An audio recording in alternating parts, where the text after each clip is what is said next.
Aurora is a small town in Wise County in the north of Texas. The county came into being in the 1830s, following an armed standoff between 150 Native Americans and 18 cowboys.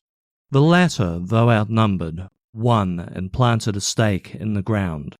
Owing to their superior technology, they brought guns to what the natives thought was a bow and arrow fight. In the wake of the Mexican-American War 1846-48, many more people arrived in Aurora. In 1853, a new technology invaded Texas as the first railroad companies arrived. The Iron Horse promised to bring the world to the Lone Star State and vice versa, but for a variety of reasons, less than 500 miles of track was laid on the often inhospitable ground by the time the Civil War broke out in 1861. The robber barons took another shot at it in the 1880s, and rogues like Jay Gould built thousands of miles of track. They did so through all manner of devious and underhanded means, some of which would seem very familiar to those 18 aforementioned gunslingers, and continued to fight, bribe, and steal their way through Texas, till reined in 1891 by the newly elected governor of Texas, James Hogg. Aurora, built on the modern wonder of the gun, never enjoyed the favour of the locomotive. Once full of promise, it became a backwater, abandoned by railway barons and politicians alike. It was a sleepy town, in rapid decline, where nothing unusual ever happened. This was at least until April 17th, 1897. In the early hours of Saturday, April 17th, 1897, a strange object streaked across the sky. Off-kilter, it hurtled wildly over the town, till it collided with a deafening thud into Judge J.S. Proctor's windmill. Both the craft and the judge's mill were obliterated. Shocked locals rushed to the scene to find debris strewn the length of the judge's property. 2 days later, a Wise County resident named S.E. Hayden reported the incident in the Dallas Morning News. An otherworldly airship crashed in Aurora over the weekend. When locals investigated, they found metallic wreckage, which looked nothing like they had seen before. Amidst the wreckage, the body of the pilot. He too looked like no one they'd seen on Earth. The townsfolk, after careful consideration, decided the pilot must have come from Mars. Struck with compassion for the pilot, wherever he was from, he was reckoned to be one of God's children, after all. The locals gave the alien a Christian burial. The rites were performed by one William Russell Tabor, a traveling preacher on his way through the town. The alien was buried in Aurora Cemetery, with a simple gravestone to mark the spot. The wreckage of the craft, according to one officer T.J. Weems from Fort Worth, was gathered up, then deposited down a well which once stood in the shadow of the mill. Half a century before the Roswell incident, it appears the U.S. military were far less interested in hoarding and examining alien technology. Now, some strange things happened decades after.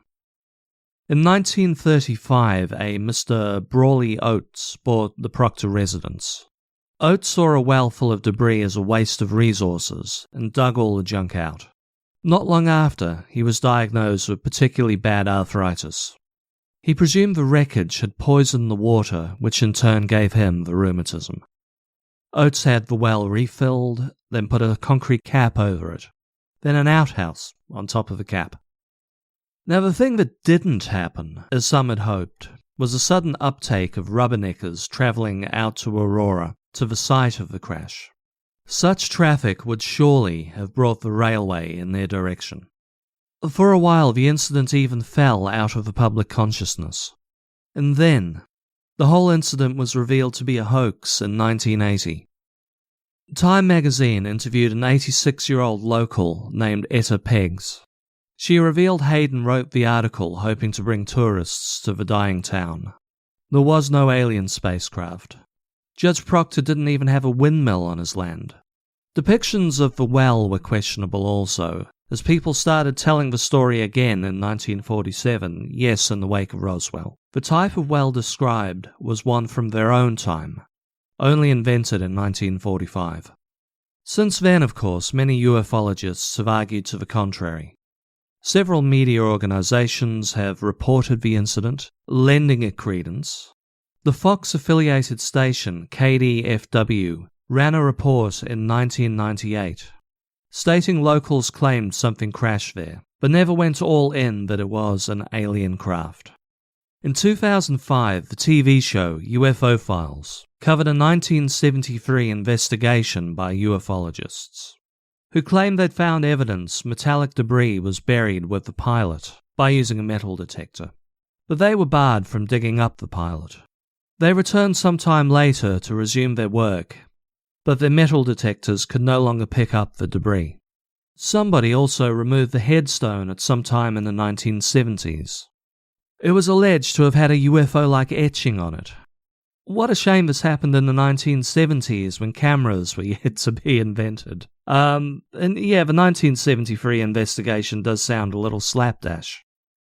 Yet another TV show, UFO Hunters, broadcast the show in 2008. Tim Oates, Brawley's grandson, allowed the show to remove the capstone from the well. They didn't find any UFO debris, but they did find high concentrations of aluminium in the water. And again, the cemetery refused to let the UFO hunters exhume the remains of the alleged pilot. Though the Aurora spaceship was an oddity, featuring a visitor from Mars, the latter half of the 1890s were rife with tales of mystery objects in the skies. Most of these sightings were taken for the work of intrepid, formerly earthbound inventors, pushing beyond the constraints of science and technology. Just on dusk on November 17, 1896, dozens of people in Sacramento, California, complained of a large light in the sky. On investigation, the light was coming from a large cigar-shaped object ambling through the dark. Eagle-eyed witnesses claimed the object had men aboard, and that the craft appeared to be controlled by propellers and a rudder. Some claimed to hear men chattering on the deck of the craft, or singing. "We ought to get to San Francisco by tomorrow afternoon," one man told another within earshot of the ground, as this amazing craft chugged along against the prevailing winds. This was corroborated by another witness, who shouted up at the men, asking where were they going. "San Francisco, we should be there by midnight," the men replied. The craft, or one very much like it, was next seen in Oakland, California on November 21st, this time by passengers travelling on a cable car. The sightings were soon reported in several newspapers, and soon enough thousands of people claimed to have seen the airship all across California. Scientists explained both Mars and Venus appeared bigger than usual at the time. This could explain the sightings. On the other side, sober, reasonable men like a Mr. Brown, a hunter from just northwest of San Francisco, came forward to tell how on the especially misty morning of November 1st, this flying craft half scared him to death while he was out in the woods. He said nothing at the time, of course, because people would think him mad, but now everyone was seeing it. What's the harm in sharing the story? Grifters, of course, came along and set up in public spaces with telescopes, offering the public a chance to scan the clouds for just a few coins. The craft was spotted again November 25th around San Francisco and December 3rd around Vallejo, California. At one point, a San Francisco lawyer named George Collins came forward with a tale of having met an inventor while on business in Washington. The two men kept in touch and regularly met. One day just before the sightings began, the mystery inventor confided in Mr. Collins. He'd secretly built an airship, 150 feet long and capable of moving at 80 miles per hour. It was powered by compressed air. Collins refused to give the name of his friend. This didn't stop the press from locating a 47-year-old dentist and inventor named E.H. Benjamin.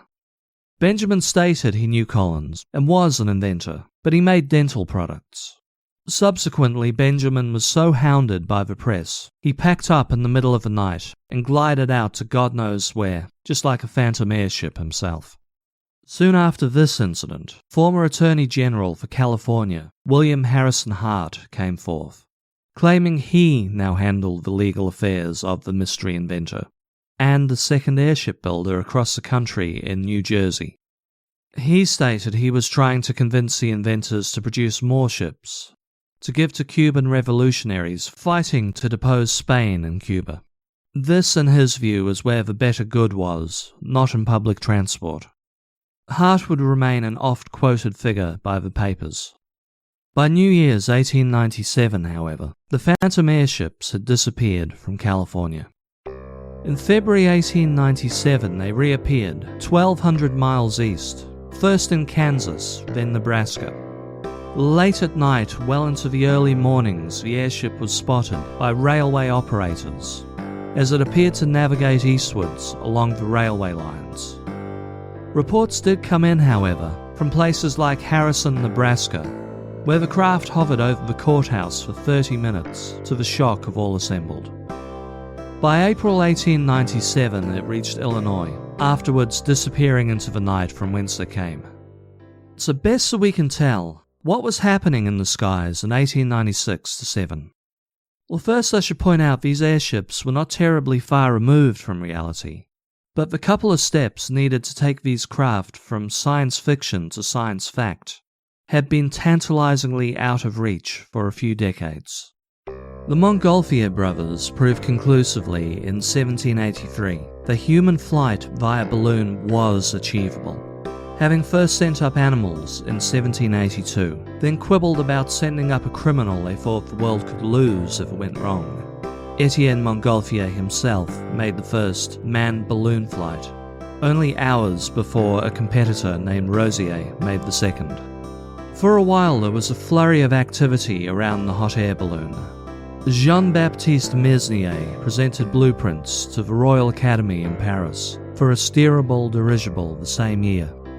A little over a year from the Montgolfier's first flight, in January 1785, Jean-Pierre Blanchard flew a balloon from the UK across the English Channel to France, a distance of around 21 miles. Now this could have gone wrong on so many levels. Balloons were still flimsy. The wind still decided the balloon's path. By the middle of the 19th century, inventors were still struggling with steerability. In 1851, an Australian inventor named William Bland proposed a dirigible capable of travelling from Sydney, Australia to London, England in a week. He never got the funding for his craft, which almost certainly would have killed the pilot. In 1852, Henri Giffard made a hydrogen-filled dirigible powered by a steam engine. It was vaguely steerable and could carry passengers. In one test, it flew the 16 miles between Paris and Elancourt.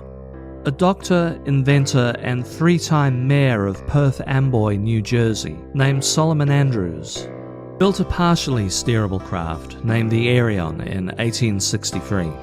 He offered to sell the craft to the Union side in the American Civil War, but they saw no use for it. Of course, they did have a team of 7 balloonists headed by Thaddeus Lowe, carrying out aerial reconnaissance in conventional hot air balloons. But that is a story for another day. Andrews was unlikely to be William H. Hart's other inventor, as he died 25 years earlier than the Phantom Airships. The first reliable steering system was invented in 1872 by an engineer named Paul Heinlein. There was still a myriad of other obstacles, however, from building an airship of sturdy enough material and a propulsion system which would last more than a few miles at a time. It was not impossible for an inventor to have solved all these problems, but it was improbable, given the known inventors had all hit the limits of their then-current technology in the 1870s. Now, of course, the Brazilian Alberto Santos Dumont was only a few years away from making something vaguely like the mystery airship. But even his N-series of airships were a long way from these purported dirigibles. So, presumably, the Phantom Airship was not the invention of a 47-year-old inventor. And if it was highly improbable the craft had even existed, What started off then fed into this phenomenon. The likelihood of war with Spain was probably what planted the seed. The Cuban War of Independence, the latest of several attempts stretching back to 1868 by Cubans to rid themselves of the Spanish, was well underway. American sentiment was with the Cubans, and they did enter the war in 1898, after a ship, the USS Maine, blew up in Cuban waters. Now it turned out the explosion was due to a furnace overheating below deck, but that was not discovered till after the USA had accused Spain of planting a bomb and had invaded. In early 1896, however, talking heads and national newspapers were discussing the possibility of making airships to hover over Havana and then bomb the living daylights out of the Spanish. Of course, aircraft would become weapons of war in 1912 when Italy used them in their invasion of Libya, and Germany would borrow the talking heads' idea verbatim in World War I, bombing the streets of London with Zeppelins in 1915, at least on a couple of occasions. But what is believed to have fed the sightings was a war of another kind entirely. In 1883, Joseph Pulitzer, a Hungarian immigrant who arrived in the USA as a teenager to fight for the Union in the Civil War, who later turned railroad vagrant, waiter, newspaper reporter, then politician, bought the New York World newspaper. Pulitzer's vision for the paper, from the get-go, was to dominate the media. His method? To heavily augment everyday news stories with sensationalist tales of sex, crime, scandal, and horror. Much of his content was real, such as Nellie Bly's expose of Blackwood Asylum, but the man was never afraid of letting the truth get in the way of a good story. In the meanwhile, William Randolph Hearst, a San Franciscan born to a wealthy mining engineer and senator who owned gold mines, inherited his father's estate upon his death in 1891. One of his father's businesses, a newspaper called the San Francisco Examiner. As Pulitzer's readership expanded due to the level of what became known as yellow journalism, a phrase coined, it is believed, because the big sensationalist papers ran a cartoon called The Yellow Kid, Hearst decided to follow suit. When he bought the New York Morning Journal in 1895, the battle lines were drawn. A war was declared between the World and the Journal, and no story, no matter how outlandish, was off limits. These were hardly the first hoax stories to appear in print. The Great Moon Hoax of 1835 immediately comes to mind, a series of 6 articles published in the New York Sun, claiming the astronomer Sir John Herschel had discovered a thriving civilization on the moon, full of batmen, bison, tailless beavers, and unicorns. But this was an escalation of fake news not seen before. Of course, tales of Phantom Airships probably did little harm, beyond making fools of a number of witnesses. Yellow journalism, on the other hand, could do a lot of harm. When the USS Maine blew up in Havana Harbor, Hearst newspapers particularly were onto the story, stoking public anger without any evidence the ship had even been bombed. Remember the Maine, to hell with Spain, become the rallying cry that led the USA first into Cuba. The subsequent history there more than a little troublesome.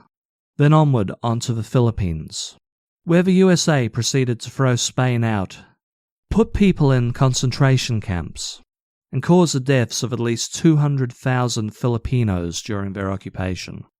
Yellow journalism did eventually die back in the wake of the Spanish-American War, though obviously we would continue to see fake news pop up in different ways. That, however, is a tale for another day.